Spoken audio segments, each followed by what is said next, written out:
السلام علیکم ورحمۃ اللہ۔ سورہ مبارک آل عمران کی 14ویں آیت ملاحظہ فرمائیں۔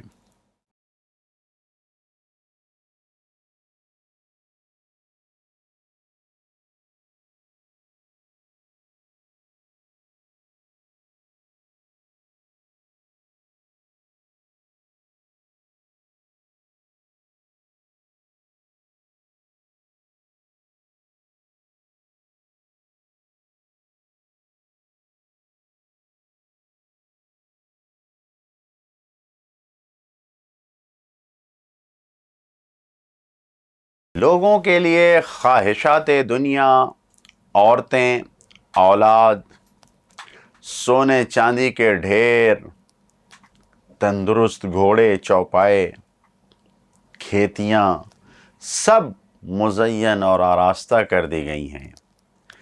یہ متاع دنیا ہے اور اللہ کے پاس بہترین انجام ہے۔ اس آیہ مبارکہ میں قناطیر کا لفظ آیا ہے۔ قناطیر جمع ہے قنطار کی، اس کا معنی ہے بہت زیادہ مال، اور مقنطرہ تاکید کے لیے استعمال کیا گیا ہے، ڈھیروں مال، جیسے کہ آلاف و الوف کہتے ہیں کہ ہزاروں ہزار، اسی طریقے سے خیل کہتے ہیں گھوڑے کو، اور گھوڑے سوار کو بھی خیل کہا جاتا ہے، دونوں کو خیل کہا جاتا ہے، عرب میں استعمال ہوا ہے۔ اور مسومتن کا مطلب یہ ہوتا ہے کہ جس پر کوئی علامت لگائی گئی ہو، کوئی نشانی، نشاندار ہو، علامت دار ہو۔ ایسے گھوڑے جن کے جسم بہترین ہوتے ہیں اور انہیں بہت اچھی تعلیم دیا جاتا ہے، انہیں سکھایا جاتا ہے، تیار کیا جاتا ہے، انہیں خیل مسومہ کہا جاتا ہے۔ اس آیت میں ان اسباب کا ذکر ہے جن پر انسان ناز کرتا ہے، جن کے ذریعے گمراہ ہو جاتا ہے۔ قرآن مجید نے سب کا تذکرہ کر کے واضح کر دیا ہے کہ ان کا انجام بہتر نہیں ہے۔ انجام اور حسن عاقبت صرف پروردگار کے ہاتھ میں ہے، جس کا ذریعہ خوف الہی اور تقوی پروردگار ہے، جس کے حامل افراد کے لیے جنت، نہریں، ازواج اور رضوان الہی سب کچھ ہے۔ دنیا انسان کی نگاہ میں اپنا جلوہ بکھیرتی ہے، اور یہ جلوہ کبھی خود انسان کی خواہشات اور انسان کے خیالات اس کے سامنے لا کر بکھیرتے ہیں، کبھی شیطان ان جلووں کو بکھیرتا ہے اور خوب سجا بنا کر دنیا کو سامنے لا کر پیش کرتا ہے، اور کبھی کبھی انسان کے ساتھی اور اطراف میں رہنے والے چاپلوس دوست ہوتے ہیں، مکار دوست ہوتے ہیں، جو بہت ہی بڑا چڑھا کر دنیا کے جلوے دکھاتے ہیں، بڑی عظمت دکھاتے ہیں، بڑا ہیبت دکھاتے ہیں، اس طریقے سے دکھاتے ہیں۔ البتہ ان سب کے بارے میں قرآن مجید میں آیتیں موجود ہیں، یعنی قرآن مجید کی آیتیں یہ کہہ رہی ہیں، جب انسان کے ذاتی خیالات دنیا کو بگڑتے ہیں۔ سورہ کہف کی 104 نمبر آیت میں ہے، یحسبون انہم یحسنون صنعا، ان کا خیال ہے کہ یہ اچھے کام انجام دے رہے ہیں۔ یا سورہ فاطر میں فرآہ، سورہ فاطر کی 8ویں آیت میں کیا، فرآہ حسنا، یعنی یہ جو اچھے کام دے رہے ہیں اس کو بہت بہترین سمجھتے ہیں، بہت اچھا سمجھتے ہیں اس کام کو۔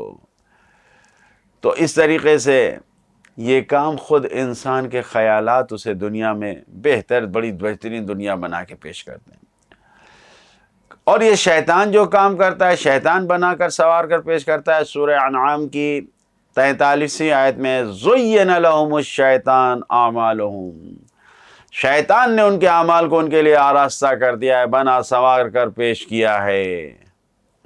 چاپلوس دوستوں کی طرف سے جو ہے وہ سورہ مومن، سورہ غافر کی 37ویں آیت میں ہے کہ زین لفرعون سوء عملہ، اس کے برے، یعنی فرعون کے برے عمل کو، بدعملی کو اس کے لیے آراستہ کر دیا گیا ہے، یعنی جو اس کے دوست احباب ہیں انہوں نے بہت بنا سوار کر جو اس کے برے اعمال ہیں، جو برے کرتوت ہیں، اس کو بہت اچھا بنا کر پیش کیا ہے۔ بہرحال دنیا کسی نہ کسی طریقے سے اپنا جلوہ ضرور بکھیرتی ہے، اپنا عاشق بنا لیتی ہے دنیا۔ اس آیہ مبارکہ میں دنیا کے جلوہ بکھیرنے کے مصداق ہیں کہ کن کن چیزوں سے دنیا اپنا جلوہ بکھیرتی ہے، سب بیان کر دیا ہے خدا نے۔ یہ سب آیت نازل ہونے کے زمانے کے اعتبار سے ہیں کہ اس زمانے میں یہ چیزیں دنیا کی طرف انسان کو کھینچتی تھیں، لیکن یاد رکھیں کہ ہر زمانے کے اعتبار سے دنیا نئے نئے طریقوں سے اپنی طرف کھینچتی ہے، لہذا ہمیشہ مصداق بدلا کرتے ہیں۔ یہ جو سونے چاندی کا تذکرہ ہے، یہ ثروت اندوزی، انبار لگانے، مال کا انبار لگانے، ڈھیر لگانے کی طرف اشارہ ہے۔ اور یہ جو گھوڑے ہیں، یہ انسان کے ہر دور کی سواریوں کی طرف اشارہ ہے، جو گھوڑے ہیں، یعنی انسان کو مال اور انسان کی سواریاں، یہ سب انسان کو دنیا کی طرف لے جاتے ہیں، گھسیٹ کر لے جاتے ہیں، کھینچ کر لے جاتے ہیں۔ بہرحال قرآن مجید نے دنیاوی زندگی کی حقیقت کو آشکار کر دیا ہے۔ ایک دنیا کا جلوہ صرف دکھاوا ہے۔ دنیاوی زندگی، حیات جو ہے، حیات دنیاوی، دنیا کی زندگی، یہ ایک دکھاوے کی زندگی ہے۔ یہ صرف جیسے غبارے میں ہوا ڈال کے پھلا کے بہت بڑی جگہ پہ رکھ دیا جائے کہ بہت بڑی جگہ اس نے گھیر لیا ہے، لیکن ایک پن لگنے سے ہی اس کی ہوا رک جاتی ہے اور سارا اس کا وجود ختم ہو جاتا ہے۔